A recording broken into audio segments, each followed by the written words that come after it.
Hey everyone, it's Joy. Last month I gave myself a reading challenge because we were still in lockdown, so there wasn't really much that we could do or anywhere that we could really go. I've also noticed that ever since graduating maybe junior high or high school, I haven't read a lot to be honest. I think my peak reading time was when I was in elementary school.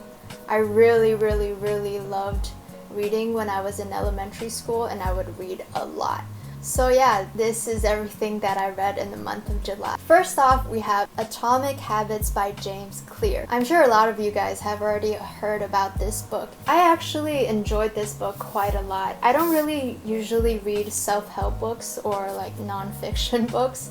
Non-fiction books aren't really my favorite, but I really enjoyed this one because it's really clear and it gives you a lot of examples about what the author is actually talking about. So, as the title suggests, Atomic Habits, this book is all about teaching you how to build good habits and create systems around those habits and how to destroy your old bad habits. I give this book a 4 out of 5 rating, which is really high for me because it's a non-fiction book.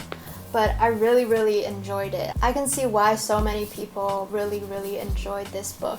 I think he writes in a I'm saying really a lot. He writes in a really clear way and gives a lot of examples about the points that he's making, and he has worksheets on his websites with exercises that can help you put what he's saying into actual practice. And I definitely will read this book again because this copy that I have here is my sister's and not mine, and with a book like this I think I would make some notes or highlight some stuff, so I definitely will get my own copy and read it again and just make notes and highlight a bunch of stuff. The second book I read is The Alchemist by Paulo Coelho, or Coelho, I think.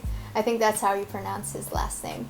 It's about a shepherd boy named Santiago who's from Spain, from the plains of Spain, and his journey to find treasure at the Egyptian pyramids, and his journey and everything that happens along the way. Honestly, I didn't really want to read it at first because my sister read it before me, and she told me that it was really talking about God and it was really spiritual, and I'm not really into that kind of stuff, so I didn't want to read it at first, but I gave it a chance and I thought it was alright. I actually, if you can see, I have a lot of sticky notes right here. There are lots of good small quotes that can be good to live by, I guess, or just good to keep in mind. And also, I really like the size of the book. It's so easy to grab. I can just open it with one hand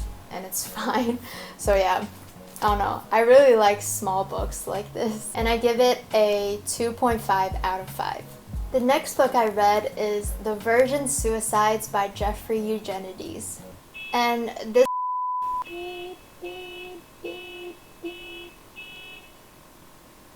Thank you. This book is about the 5 daughters of the Lisbon family who commit suicide one after another in a span of, I think it was about a year.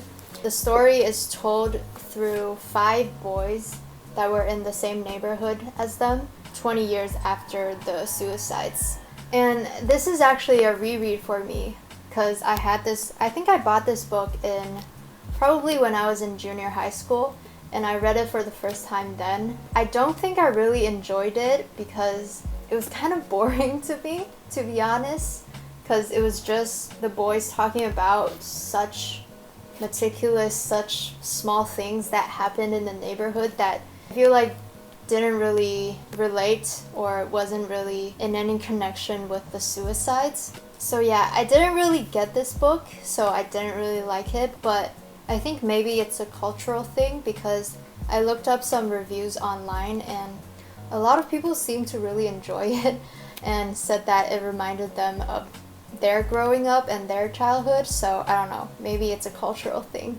But yeah, I give this book a 1 out of 5 stars. I'm sorry. The next book I read is The Glass Castle by Jeanette Walls. Because the libraries were closed in July, so I had to make do with what was at home. I actually found this book in our bookcase at home randomly. I was running out of books to read, so I just picked this up. And I'm actually pleasantly surprised. It's a memoir. It's a memoir written by the author Jeanette Walls, obviously, and it's about her childhood and upbringing, and it's honestly, like, the first few chapters, I thought it was really absurd. Like, I couldn't believe that stuff that happened in her childhood would actually happen. Like, it could be real. But apparently it is, and I don't know, I really enjoyed this one. And it's also been made into a movie. It stars Brie Larson, Naomi Watts, Woody Harrelson, and Smith from New Girl, and Casey from Atypical. The movie was pretty good, but I think with a book with this much substance and this much detail, it would be better if they made it into like a mini series or something. Because shit happens a lot in her life and it's so crazy. I think I really like how it would be adapted into film or a television series. And I give this book a 4 out of 5 stars. The last book I read in July was The Defining Decade by Meg J. Why Your 20s Matter and How to Make the Most of Them Now.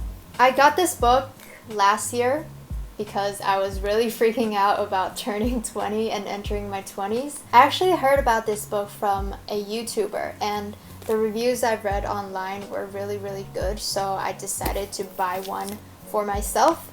And this again is actually a reread. I read it for the first time last year when I was just turning 20. Honestly, I really like this book as well. Again, I don't really read like self-help books or non-fiction books that often, but I really enjoyed this one because the author, Meg J, is a clinical psychologist who specializes in 20-somethings, and she wrote this book from all her experiences with her 20-something clients, and she divides this book into 3 parts: work, love, and the body. She gives examples from her clients, like real conversations. And one of her clients in the book, he's called Ian. I resonated with him the most. He basically describes what I'm feeling about my 20-something years. Definitely recommend this book to any 20-somethings out there because I think it's really helpful. As you can see, I've made lots of sticky notes and I've highlighted some stuff because this one is actually mine. And yeah, I think this book, I'd probably come back every year and read it again because there's just so much stuff in here that I could learn from and I could actually implement and put into practice in my everyday life. So those are all the books that I read in July. I only read 5 books, which is a lot less than I would have liked. But since the libraries were closed and I don't really have that many books in my house, so I tried my best. I actually went to the library today and picked up 3 books, so I hope for the month of August I'll be reading a lot more and actually enjoy what I'm reading. That's it for now. Thank you guys so much for watching, and I'll see you guys in the next video.